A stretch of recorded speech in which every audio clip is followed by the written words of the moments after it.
So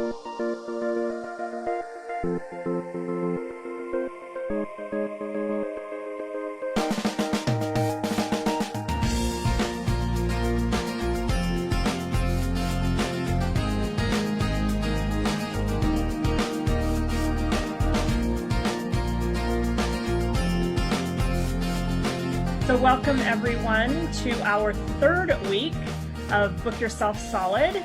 And what an amazing few weeks it's been as we've connected with you here on this platform, as we connect with you off this platform, and as we've had an opportunity to have conversations with you. And we're learning from you. And for me, you know, we always say at Roost Advisors that we all walk shoulder to shoulder together. And so this has really been for us at Roost Advisors and also the New York City Network Group, who were co-sponsoring this event together. We've really appreciated your feedback and you're staying connected with us in between weeks. So today we're going to be talking, I have Tywan Anthony and I have Brian Phillips with me that are going to be helping me today.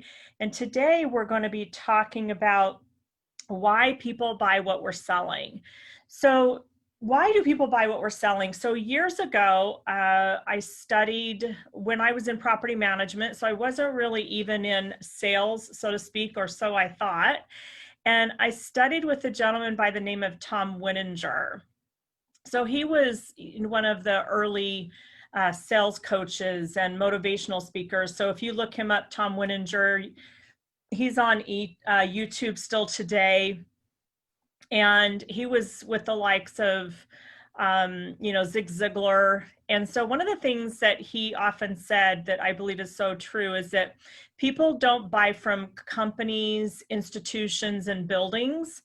Yeah, close your ears, real estate people. Those buildings that we value so much. They don't buy from institutions, companies, and buildings. They buy from the people who are connected to those. So today we're going to be talking about why do people buy what we're offering, our services, what we're selling. And so we talked about briefly identifying a target market. We're going to spend a little bit more time about that today. Remember, Matthew Kimberly talked to us about that our target market and our niche should be really connected deeply to who we are, what we value, and then we attract and find similar type of people to bring into our vortex or our tribe, so to speak. We're going to talk about really how do I understand what my clients' compelling needs, desires, and the benefits that they're seeking. And very often as people who are offering services, we're so kind of on the treadmill of our business that we don't often stop to think about that I have a service that I'm offering and how is that really going to benefit the person that I'm sitting in front of? Am I really the person that's meant to serve them? Are the services that I have really what they need?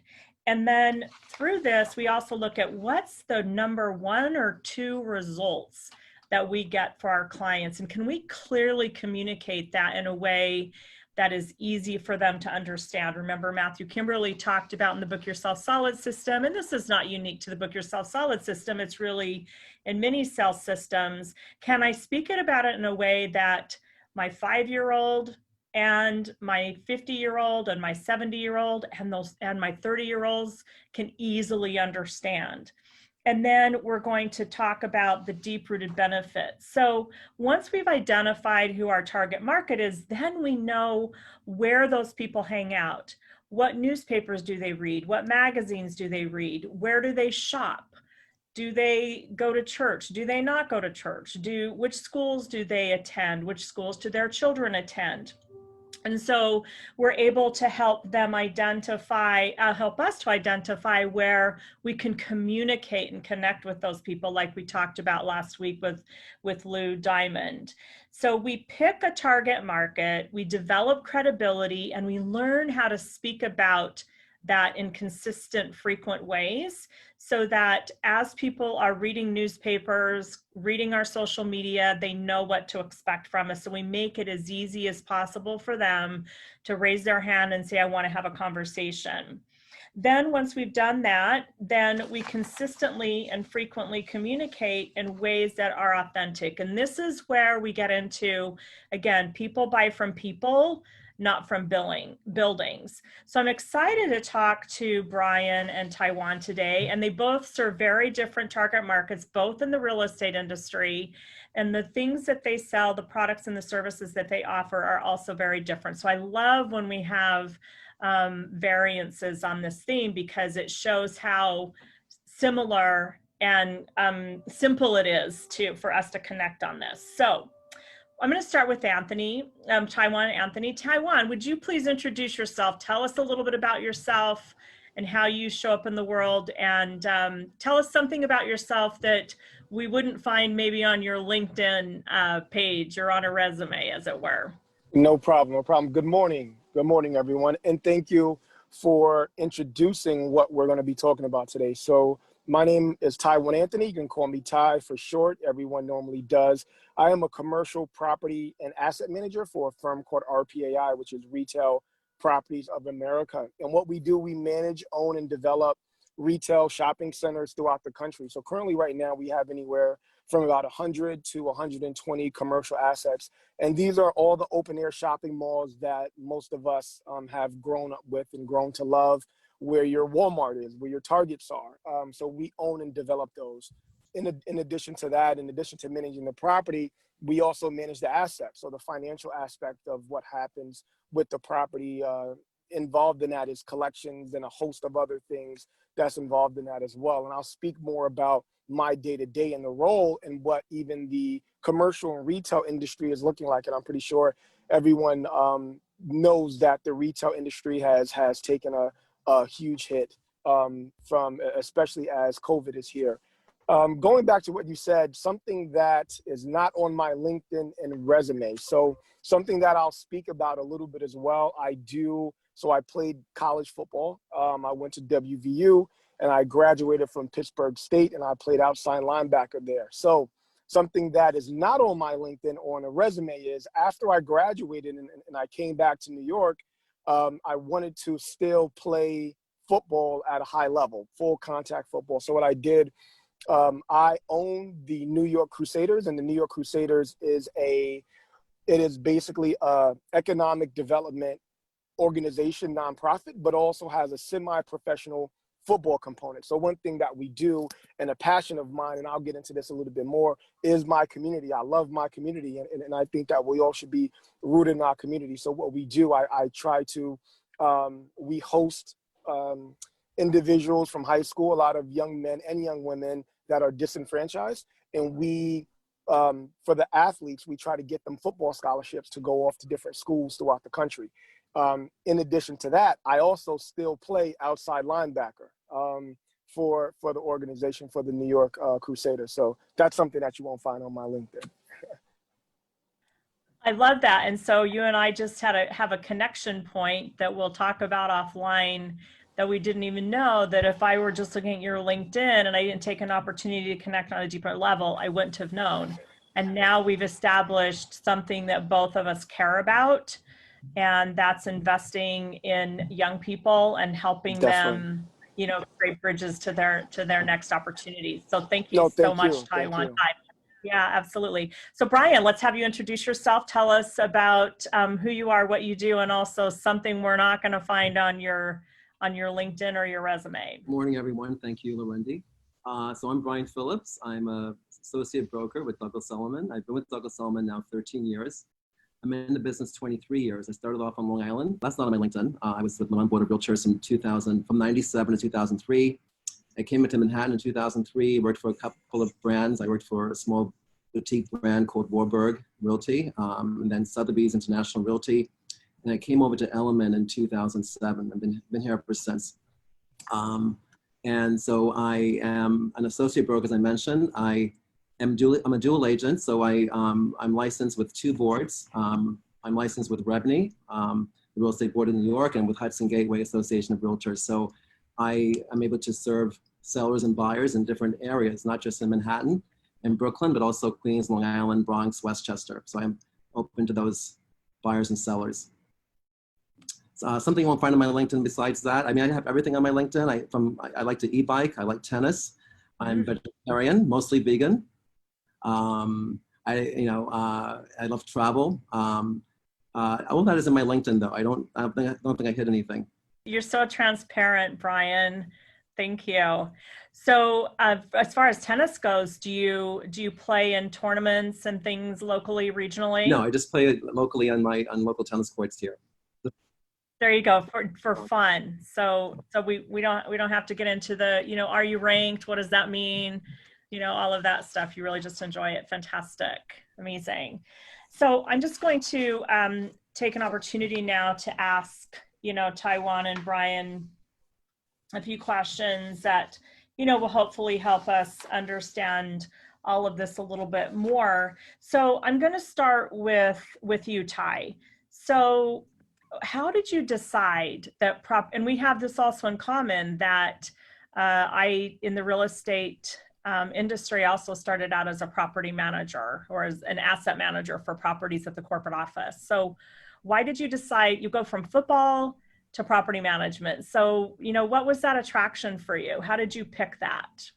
Great question. So I'll start out with a very interesting story. So football and real estate has always been a part of my life. So one day, and this is how I actually got started in real estate. So one day I was at football practice, and this was in the Midwest at Pittsburgh State.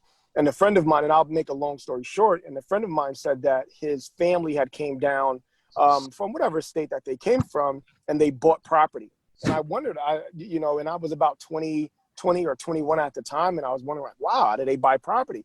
So he told me that he went down to the county clerk's office. So I said, okay, it's weird. But so the very next day after football practice let out, and I had no more classes, I went down to the county clerk's office. And I asked the lady there, how do you buy property? So she looked at me with a weird look, and she gave me this book that was maybe about this thick. And I asked her, what is this? She said, this is what you asked for. And I said, okay, what am I asking for? She said, these are all the folks in this county who did not pay their property taxes. So to make a long story short, I actually bought my first property at 21 through a tax lien auction sale in that county. And is actually something that I still do to this day. So in Kansas, I actually have a small portfolio of about 7 or 6 properties of single family homes. And that is how I first got into real estate, was through purchasing these tax deed properties. And the interesting thing, these tax laws, they vary from county to county. Some counties will be a tax deed state, and some counties will be a tax lien state. So the county that I actually purchased in was a tax deed. So once you pay the taxes, you own the property free, clear, outright. You've purchased that. A tax lien is you pay for the lien, and you have to wait for the current occupant to possibly redeem it. But you do collect 16, 17, 18, whatever percentage it is that the county will pay to redeem that tax certificate. If they do not redeem it, then you have the right to foreclose on it and move forward with owning the property. And since then, I was 20 or 21. I've just had an interest in owning property, and that is how I started out. Getting into commercial real estate, they always say, my mentor always told me, if you want to do something, you should follow somebody else, right? So I'm with the commercial property company because hopefully one day I get to own shopping malls and shopping centers as well. So what better experience than you can do something that you want to do and get the best experiences from. So I'm managing Walmarts and Targets and Best Buys and some of these other large tenants. Hopefully I can do that on my own one day. So what better experience than to actually get that hands-on learning experience. So in short, that's how I got into real estate. So how do you, if you kind of look backwards a little bit, how do you believe that your experience makes you relatable to the Five Guys and the Walmarts and to those people that you would be helping find spaces, right? So your client is not going to be a residential owner or maybe a commercial building owner, but it's going to be the Five Guys or the people who need to land at a shopping center. how do you relate to them? Did your background and how you grew up in this, does this help you at all in being relatable to them? Yeah, I think so. And what I'll say is this: there are some essential skills that you can relate to people that does not take school, that does not take years of learning, that doesn't take any of that. And I would say the first thing is for that, you have to care, right? You have to care about the people that you're doing business with. So for me, the tenants that I have and the people that move in and out of our spaces, I actually care about, right? Because these are people that I talk to on a daily basis. These are people that I've seen that they're, and especially for we have small mom and pop shops as well. So I have one tenant who has poured, him and his wife, their life savings into their business. It is a duty, and I'm pretty sure Brian can relate, that you have to show that you care. And I'm not talking about just working from 9 to 5. They call me at 10 p.m., 11 p.m., freaking out about whatever. I have a leak. I don't know what to do. The town didn't give me a permit, even though I may not have the answer, but just being there to answer that call to let them know, hey, listen, I care, right? And we're in this together. You're at the shopping center that we own, and at the shopping center that I'm managing, and we want you. You are now a part of our family. And I know, especially the larger companies and they look at things from a business model, right? As far as we need to make a bottom line. The bottom line will always come if you care about the people that you're doing business with, no matter how you cut the pie. So there's a saying that says, people may forget what you do, may forget what you say, but people will never forget the way you make them feel. So for me, the approach that I try to take, I try to ensure that the people that I'm dealing with, whether they're clients, whether they're vendors, whether they're whoever, that they say, you know what? I had a good experience dealing with Ty. I actually like that guy. He may not have known X, Y, and Z, or he said he'll get back to me, but you know what? I like the way, and people will always like the way you make them feel. Because if you think about it in retrospect, have you ever been around someone that you do not really like, that they're a downer, they're negative? You're like, man, I can't wait to get away from this person, right? And then if you're around someone that's happy, that's upbeat, maybe they lost their job or they lost their car or something tragic happened, but they still have a positive attitude. So again, when it comes to our clients, when it comes to the people that we deal with, it's about the feelings that we exude and the energy that we bring to our clients that will always make the difference. So what you just demonstrated in the Book Yourself Solid system, we talk about the FEPS, right? And then I'm going to get to Brian. So the FEPS are the financial, emotional, physical, social, and even spiritual. Thank you for inviting Maya Angelou to the conversation. Good one. So we talk about the FEPS, right, that we offer. And a lot of clients that we work with, especially team members inside of commercial brands, have a difficult time in really identifying, well, what can I bring to my client that's unique and different? And we always say, look at your own story and what was meaningful for you. Who helped you? You talked about a mentor that you had. How were your financial, emotional, physical, social, and spiritual needs met? And bringing those into your offerings, even in a subtle way, it can be the differentiator. It is the differentiator, right? We always say boldly go where no one can go as you. So your unique experiences, the way that you experience financial, emotional, physical, social, and spiritual, you can bring into your messaging. You bring into the essence of who you are when you make connections. So thank you for demonstrating. And so for everyone on this call, you have those stories for yourself as well. You have where you came from. And we don't have to look very far into the future. We just need to look at where have I come, what matters to me, and I can attract people who will appreciate that I can also sow into their lives. So thank you so much, Ty, for helping demonstrate that for us. So Brian, I want to go to you for a moment. And so you're with Douglas Elliman and have been with several different very reputable firms. So what makes you the expert, Brian, inside of a larger corporate brand? what was some of your history that helped you decide where I am right now, I'm going to land at Douglas Elliman and I'm going to make a difference? How did you come to that? What makes you expert and unique to your clients? Well, as I mentioned, I bring a different audience to my sellers. This doesn't matter if my listings are Manhattan or Westchester. My listings go out to Manhattan agents through Rebney and through Hudson Gateway, or One Key MLS it's called now. So I'm inviting agents from outside of Manhattan to show my listings, as well as agents in Manhattan. So I'm bringing a different audience, a different level of exposure to my sellers. And that's what really sets me apart. Apart from that, I have a lot of relationships with agents. I belong to so many organizations. Besides, I belong to ARIA, which is an Asian group. I belong to NAREP, which is an Hispanic group. I belong to FIASPI, which is an international group. I go to just about every company-wide event Douglas Elliman offers, and industry events in general, which is where I met Anthony. I think I met him at a NAR convention. Anthony Cassisi, who's the owner of New York City Networks. Right. The Boston convention for NAR. And so I have a lot of relationships. And agents like to do business with people they know, agents they know, and who they know can cross the finish line. So I bring that to the table. So if I'm working with a buyer and I happen to know the seller's agent, that's a leg up for the buyer. So, different exposure, a higher level of exposure, relationships. I also hold several professional designations in the industry.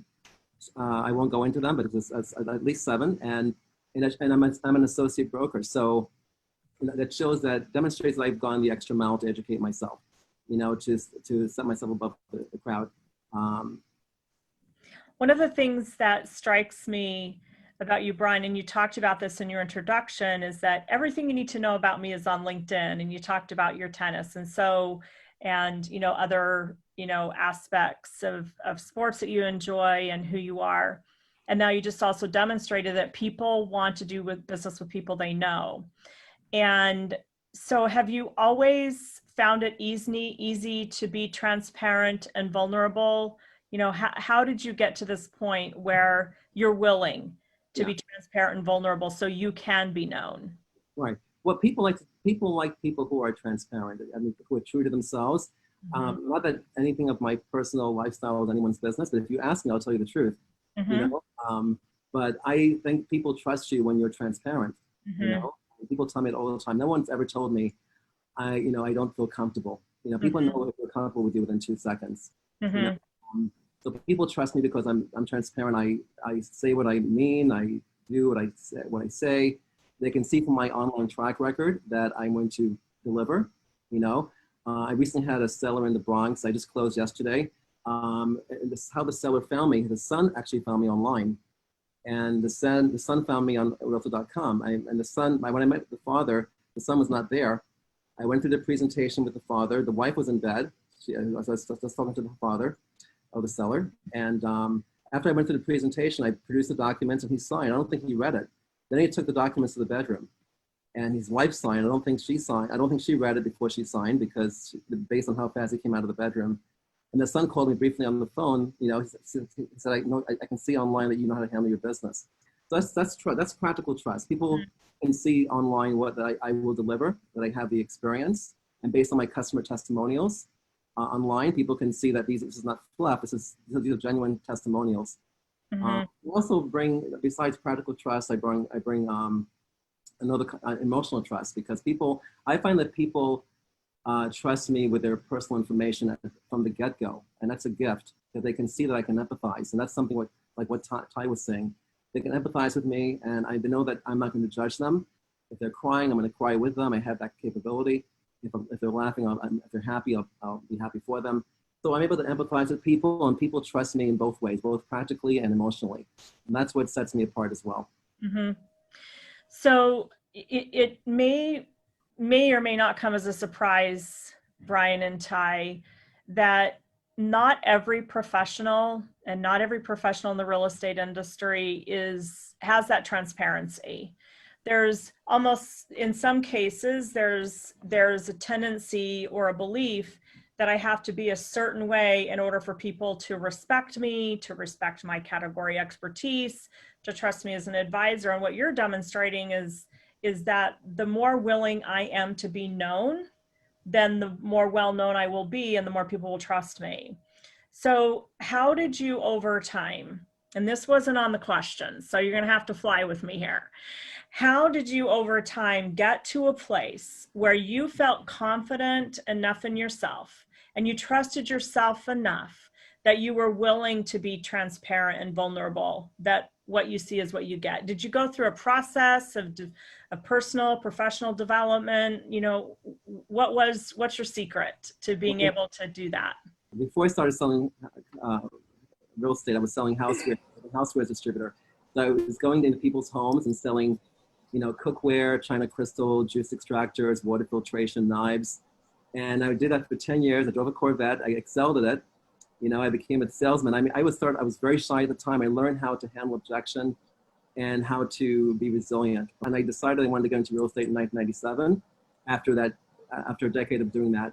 And I noticed that people who are true to themselves, people respect people who are true to themselves. You know, if you're hiding information, if you ask you a question and you're fluffing, if you're giving BS answers, or, you know, for the sake of giving answers, people pick up on that. So it's better to tell the truth and tell you that you don't know the answer. You'll get the answer, and that's going to go a long way with people. Because again, it builds trust. Mm-hmm. So I'll answer that. So I would say practice. And here's what I mean. And I'm sorry, I'm big on stories. So there's a story. This teacher, he was teaching a class, and he broke the class up into two groups. The first group, and this was like a pottery class, so they had to make vases, these flower vases. So the instructor, he told the first group, I want you to make one vase. I want you to really study, research, and I want you to make one good vase. That is your job. So that was the first group. The second group, he told them, I want you to just make as many vases as you can. Just pump them out. At the end of that experiment, and when I first heard this, I got it wrong too. The group that created the best vases was the group that did it in quantity. And here's what I mean by that. When you practice something over and over and over again, you get good at it. So as far as when you're dealing with your clients, and the thing is in real estate, things will always go wrong, no matter what. I have a tenant that we're doing a build out for, things are going right. And then the local town, the DOB says, sorry, there's permits that you have to close out. You didn't expect it. Now you have to pay another $50,000. Something in real estate, I'm pretty sure Brian can tell you. Brian, I'm pretty sure, came up across a situation where you think you have a slam dunk closing process, and the next thing you know, there's a title issue. So we have to deal with that.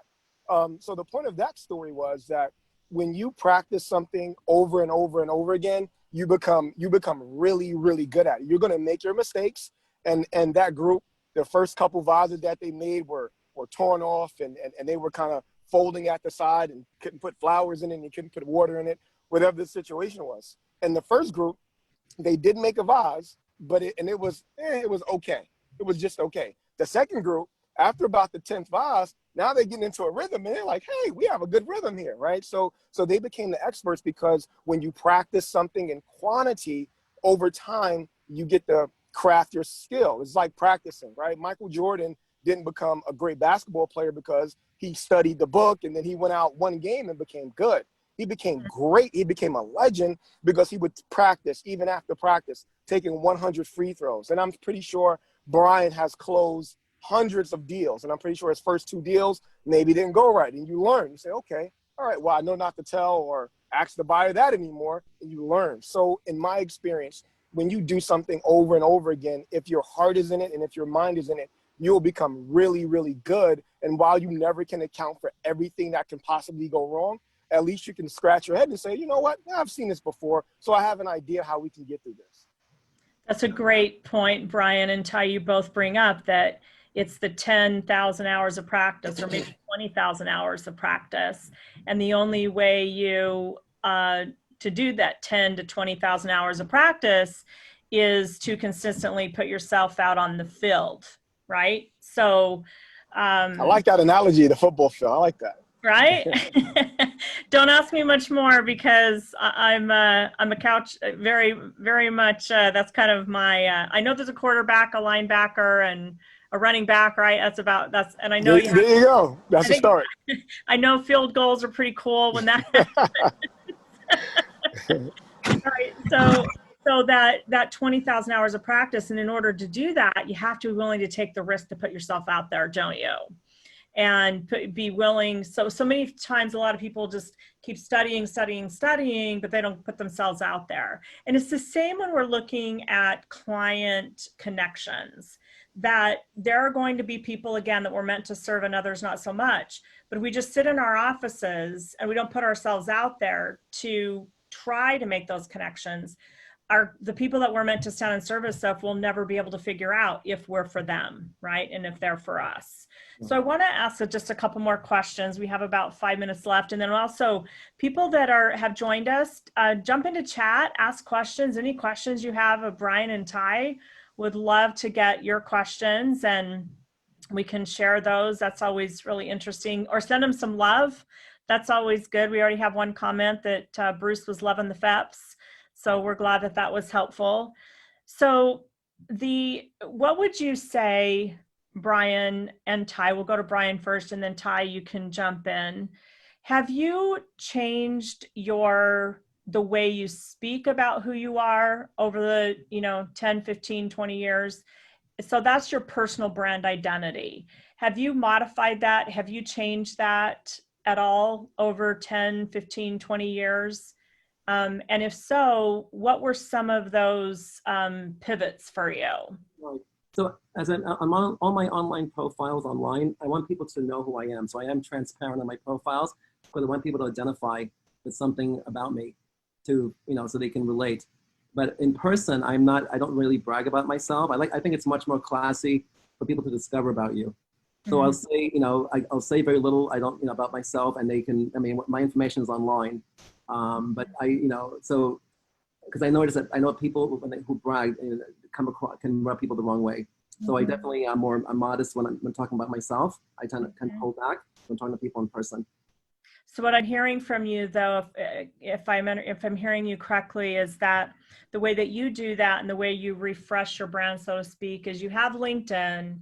It's a great portal to keep people up to date as to how you're growing and progressing as a human and in your profession. So is that the way that you've kind of done that's felt really good to you, Brian?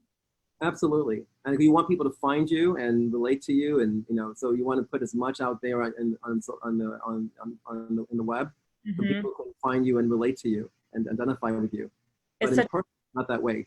Right. It's such a great point, Brian. I have to tell on myself that I've been working with a nonprofit organization as a volunteer consultant for about 3 years, and was asked to be their board president in January. And I forgot to update that on my LinkedIn profile. And I did it about 3 weeks ago, and I received so much engagement from that.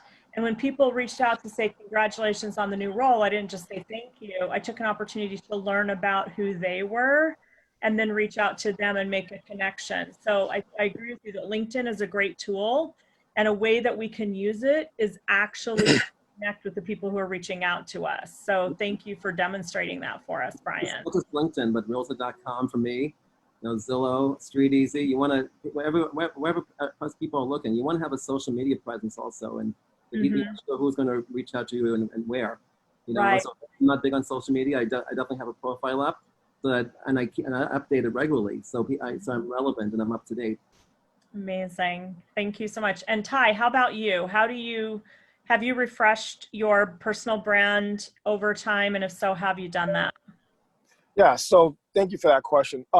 So a couple of things that I've done actually, and I think part of your question was how, have you changed the way you speak or how you present yourself? And I would say yes. So when I first started off in real estate, it was more rigid and kind of, taking notes before presentation or before a webinar. Not to say that I didn't take notes or read the notes before this one. So I did. But kind of going back to what Brian said, I think you always have to be yourself. So me, I'm very outgoing. I like to laugh. I like to joke. And I like to be around people that do the same as well. So for me, when I'm talking to clients, Even if it's a serious situation, I'll throw a joke in there, here and there. You make people laugh. And again, it's about the way you make people feel. So I'm never the super serious guy. I'm serious when I need to be, but I think it's always important that you kind of laugh and people not take themselves always super serious. Also, going back to what Brian said, something that influenced me as well. So I have about three mentors, three mentors that I really look up to, and all three of them have done very extremely well for themselves. So the first time my mentor was going to pick me up, and I think we were going to Cipriani's in Lower Manhattan or something like that. So one of my mentors, he worked on Wall Street, made a lot of money, did really good. So I'm waiting in Bed-Stuy in Brooklyn where I live, and I'm waiting for him to pick me up. And I was a lot younger, so I'm thinking, now, wow, this is gonna be good. He's gonna, we're gonna be riding in this fancy car, or probably have a driver or limousine. And he pulls up in like a 1995 Acura, right? So I get in and I'm looking around, and he's like, well, what are you looking for? Is everything okay? I was like, yeah, your car. He's like, what? This is a car. And that was a lesson that I've learned, right? And the lesson I learned, and going back to what Brian said, my mentor had the ability to get anything that he wanted, but why, right? He has a car, it has four wheels and four doors, and it drives. There's no need. He was comfortable in providing for his family. He's comfortable in what he has already accomplished in his life. So there was no need to do anything else or to draw any more attention to what he has done. And for me, that was a valuable lesson. And the same thing with my other two mentors, and they were the same way. So I always find myself surrounded by folks who you would never know who they are, what they've done. And I actually like that. Like Brian said, you don't have to brag, right? Your accomplishments, now we're in the day of Instagram and the internet. So if you've sold properties or whatever you've done in real estate, it'll be somewhere for somebody to find. You don't have to pretty much wear it on your sleeve and let people know, which for me was a valuable lesson. And one other thing that I've done, and going back to what all of us do, we have to incorporate social media into what we do. So what I've started doing, just to test it, I've created something called Fact Friday. So every Friday, I will give a real estate fact. I used to start off giving real estate facts. Then I would give quotes. So the reason why I said something, the Maya Angelou quote, because that was something I actually posted on one of my Fact Fridays. And the level of engagement was unexpected. People would inbox me, or they'll follow you on LinkedIn. And one thing I also started doing, just putting out monthly newsletters. And Lorena, you know that. I started putting out these monthly newsletters, and not so much about everything real estate, but here's what I'm up to, and here's what's happening around the world, and here's what's happening in my community as well. And I'll put a photo of the month, or I'll say something about the month of August, just to give people something to kind of gravitate to. And honestly, that has been some of the best free marketing ever, because I always get people to email me back. I always get questions. People will see the Instagram and they'll look at the Fact Fridays, especially if it's around affordable housing or the retail market or something like that. People always want to be super engaged in some of those topics. So those are just a couple of things that I've done in the past couple of years that have really made an impact in kind of my market share, you can say. Thank you. Wendy, I've always spoken this way. To answer your question, I've always spoken this way. What's different is that having belonged to so many things, attended so many things, I've learned how to walk the walk and talk the talk differently. So I speak the language of other agents, and that's what I refined. I'm more refined that way in the way I talk about the industry. Thank you. And it's so interesting, Brian and Ty, as you were speaking, I was thinking of all the young people that I'm currently working with right now, that I want to share this message and listen to them and hear from them. One of my goals right now is to engage with younger audiences, 20s, 30s years old, and hear and listen to what they have to say. And I was thinking, as Brian and you and Ty were speaking, that this is a video I want to share with them, where they can be inspired by you, and how early on in your lives, it seems like you set a course in a way that you wanted to be, and you've just continued to sow into that. And that's really the strength and the character of who you are. And we have Robert, who just sent us a comment that says, grateful, thanks for the authentic sharing, newly licensed and feeling my way through the process. So Robert, thank you for being here this morning, and congratulations to you for being able to feel where Brian and Ty are coming from. And I suspect that if you follow them on LinkedIn and listen to them and continue to grow and learn from them and stay connected to them, you'll have a lot of greatness and good things ahead of you. Robert said, thanks for the FEPS perspective. I believe that's also my greatest aspect. And that's really true. It's who we are as beings that really is the differentiator. David Letta had a question. He said, Brian and Ty, how do you get in front of high value prospects who won't give you the time of day? What do you do, Brian or Ty, when you want to speak with someone and they're not connecting with you? What do you do? Brian, you go first. Right. Well, I might look for someone who's connected to them on LinkedIn. You know, I have a premium LinkedIn account, so I'm able to communicate with people who are not my first connections. Mm-hmm. So I might look for someone who maybe I'm a first connection with, who knows them, and maybe ask for an introduction. Mm-hmm. You want to make sure, like this Ty, so you want to clean up your online profiles, your social media. The people who are at the higher echelon of the market are looking. That stuff matters. What you're posting online. So I really keep it very vanilla, so to speak, because I want to be pleasing to everyone. But yeah, I would look for someone I know to make an introduction. Thank you. And Ty, how about you? I think that's a great question. So, and it's interesting that this question is asked because this is an issue that I was struggling with also too. So what I do, again, the internet is a very, very powerful tool. I'll send them, you know, a LinkedIn request. I'll, you know, send them a LinkedIn email. Sometimes that doesn't work, right? So what I've done, most of the high profile people that I've always wanted to get in front of, most of the time they'll be speaking at an event, right? So when we had events before the world ended, right? We had events and we physically went places. So in New York City, and Brian can relate, we have so many events that are going on. There was a real estate developer that I wanted to get in front of, and he wasn't a super popular real estate developer, but he did a couple projects in my community that I really, really loved. Sent them LinkedIn requests, nothing. So I actually seen an event that he was going to be speaking at, and I think the ticket price wasn't bad. It was maybe like 85 or $100. So I definitely booked it. So I went, and he spoke. And what I did, I had my business card, and this is why LinkedIn and those things are important, because I connected with him on something that he liked. So he went to, I think his son played college football or something like that. So when I went up to him, I was very intentional and very specific. So I said, you know, if his name is Mr. John, hey, Mr. John, I really like the project. The 16-unit project you did in Bed-Stuy was really great. And that caught his attention, and he turned around and he said, hey, you live in the area? I said, yes, I actually live right down the block. And I know that your son also went to Alabama University as well. I played football not too far from there. He said, oh, wow, that's great.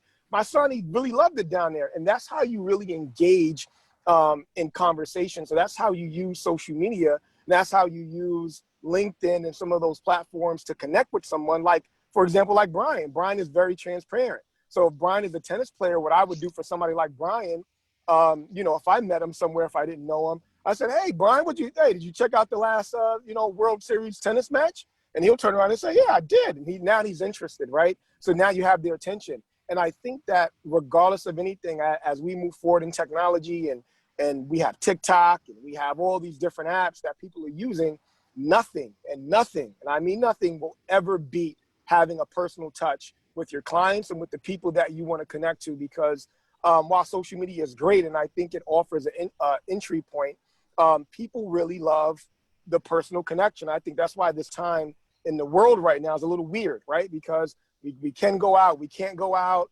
You have to be socially distant. You kind of have to wear a mask around folks. So we're in a weird time. But for me, to answer your question, that is how I use the personal touch, and that is how I use social media to gauge what their interests are. And when I'm there and when I'm in front of them, it's kind of like an elevator pitch. It's not like you have 10 minutes to sit there and speak with them. You have to be quick. Hey, developer John, I like the project you did on 257 Green Avenue. So that's my approach when I want to reach high profile folks. Thank you. And you answered David's second question is, how do you know what their needs and desires are before you speak with them? And LinkedIn helps give us some insight into that. I also use Sales Navigator, which lets me know of all of the people that I could connect with. Here's the ones that are closest to me. Here are ones that we have similar experiences. Here are the ones who've been active on LinkedIn over the last 30 days. So I know how interested they are engaging and connecting as well. And I'll say one thing. I'm sorry. Can I just say, add one thing? I was speaking with a very good friend of mine, and she's a real estate agent. And she was just asking me, well, how do you keep in contact with folks? And, and it really shocked me. So if anybody does not have a CRM and you are in sales, you are doing yourself a huge injustice. So for me, I like to set it and forget it. So if I meet a contact, I get their business card, I enter their information into my CRM. So I use Pipedrive. That's just what I use. Not to say that it's better or worse than any other. That's just what the first thing that I was introduced to. And you have to have a clear mind. You can't, always think about, hey, man, did I remember Sally's birthday, right? So if you have a CRM, you let that CRM do all of that stuff for you. Birthdays pop up.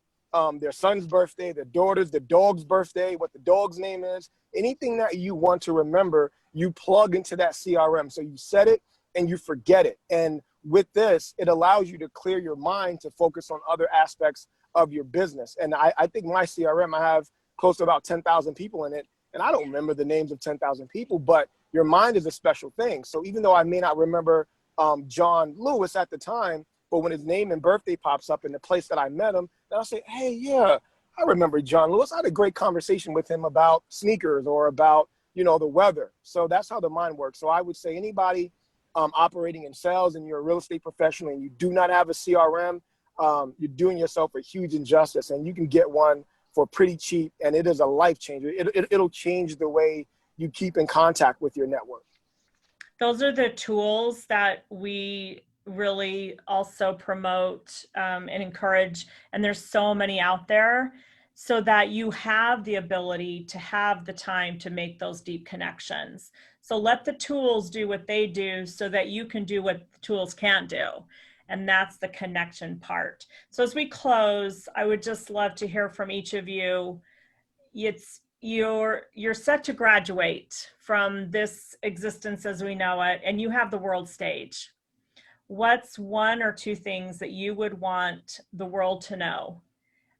Maybe not even that you would be remembered for forever, but that you feel would be really important for the world to know where we are right now. One or two bits of wisdom for us.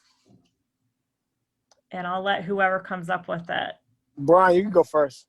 Yeah, I want to bring up the word empathy again. You want to be able to empathize with people and whatever they're going through. And so, and especially at this time, so you want to put yourself in the back seat and put the customer or the client first and empathize with them. That will take you a long way. Thank you, Brian. And, Michelle Obama talked about in her speech last week about empathy is something we do. I get the sense that that's who you are too, Brian. And I'm so grateful that you were agreed to spend some time with us this morning with our audience and with me. Thank you so much. I've learned from you today and I really appreciate that. Ty? So I'll say this, 2020 has been a roller coaster of a year for not only, America, but for around the world. And it kind of started off, and I remember where I was walking my dog when I heard that Kobe Bryant had died, and then from there we had George Floyd, and then we had the protest that set it off. So one thing that I would love, for people in this world to think about more is we need more leaders. And here's what I mean by that. Leadership encompasses so much. When you're a leader, you have empathy. When you're a leader, you have love. And when you're a leader, you're putting the welfare of others before you. That's what a true leader does. A leader leads by an example. So I would say, hopefully that the rest of 2020 doesn't, continue to go crazy. But I think that in this world, if we have more people that are leaders and not followers or not fence sitters, if you see something being done that's wrong, be a leader and say something about it. We can no longer have fence sitters. And I think in real estate it's the same thing. If you're a leader in your industry, sometimes you may do things that may not be popular. Sometimes you may go down a path that others may not agree to, but that's a part of being a leader. And I think that if we have more leaders in this world and more leaders in the real estate industry, we'll be heading for a good place. I've recently been studying leadership. My brother-in-law, he's a thought leader, and as far as leadership and that sort of thing, and it gets really deep about who we are. And I think it's a needed skill. It's one of the fundamental skills that if you're in sales that you need to have. So my parting words is that leadership and love, the 2 L's. Oh, I love that. Thank you so much. All right. Well, thank you, everyone. We're getting so many great comments. So much love coming to Brian and Ty from our audience today. Remember that you can check out these videos in this series. Roos Advisors has a YouTube channel. And if you go on to our real estate series, these episodes are there. So you can check us out there. Brian, I guess we can find you on LinkedIn, and we should connect with you on LinkedIn, right? Absolutely. Best place to reach you. And Ty, the best place to reach you would also be on LinkedIn. Is that correct? Yes, LinkedIn and Instagram are good. And if anyone is interested in my monthly newsletters, please let me know. Oh, definitely going to subscribe. If Nicole hasn't already subscribed this Ty, we're going to be subscribed. So Brian, Ty, thank you again so much. Thank you so much for having us. I really appreciate it. Thank you. Absolutely.